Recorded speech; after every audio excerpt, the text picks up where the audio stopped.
بسم اللہ الرحمن الرحیم۔ السلام علیکم ورحمۃ اللہ وبرکاتہ۔ سامعین، اپنے دن کو بہتر و کامیاب بنانے کے لیے چند قیمتی رہنما اصول۔ نمبر 1 کہ سامعین اپنے دن کی شروعات نماز فجر صبح کے اذکار سے کیجیے تاکہ آپ فلاح کامرانی سے سرفراز ہو سکیں۔ کہ سامعین نماز، تلاوت اور ذکر اذکار گلے کا خوبصورت ہار ہے بے شک۔ اور نمبر 2 کہ سامعین برابر استغفار کرتے رہیں تاکہ شیطان آپ سے مکمل مایوس ہو جائے۔ اور نمبر 3 کہ سامعین دعا کرنا کبھی نہ چھوڑیں کیونکہ یہی نجات کا راستہ ہے، اس لیے دعا کرتے رہیے۔ اور نمبر 4 کہ سامعین یاد رکھیے کہ آپ کی زبان سے نکلنے والے ہر لفظ کو فرشتے لکھ رہے ہیں، اس لیے ہمیشہ اچھا بولیے۔ اور نمبر 5 کہ سامعین ہمیشہ اچھی امید رکھیے اگرچہ آپ کتنے ہی مشکل حالات سے دوچار ہوں بے شک۔ اور نمبر 6 کہ سامعین انگلیوں کی خوبصورتی اس کے ذریعے تسبیح کرنے میں ہے، اس لیے ہمیشہ تسبیح کرتے رہیے۔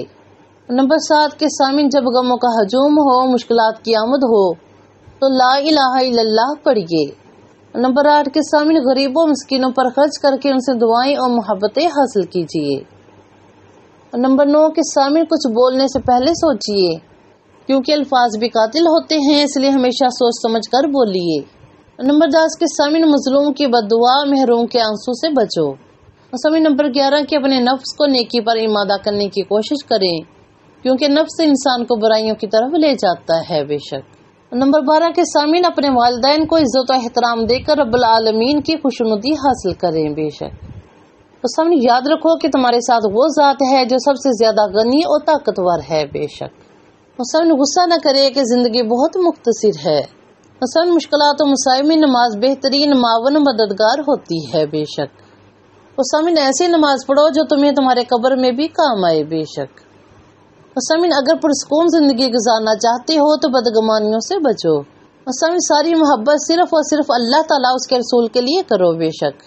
اور سامعین سورت ملک پابندی سے پڑھو کیونکہ یہ نجات دینے والی سورت ہے بے شک۔ اور سامعین محروم وہ ہے جو خشوع خضوع والی نماز اور آنسو بہانے والی آنکھ سے محروم ہو بے شک۔ اور سامعین جو تمہاری غیبت کرے اسے معاف کر دو کیونکہ اس نے تمہیں مفت میں اپنی نیکیاں دے دی ہے بے شک۔ اور سامعین گناہ کی وجہ سے دعا کرنا بند مت کرو کہ سامعین اگر رات کی تاریکی ختم ہو گئی تو تکلیف بھی عنقریب دور ہو جائے گی بے شک، کیونکہ اللہ تعالیٰ کا فرمان ہے کہ بے شک ہر تنگی کے بعد آسانی ہے بے شک۔ اللہ پاک ہم سب کو بھی ان تمام رہنما اصولوں پر عمل کرنے کی توفیق عطا فرمائے۔ اللہم آمین۔ دعا میں یاد رکھیے گا۔ جزاک اللہ خیر۔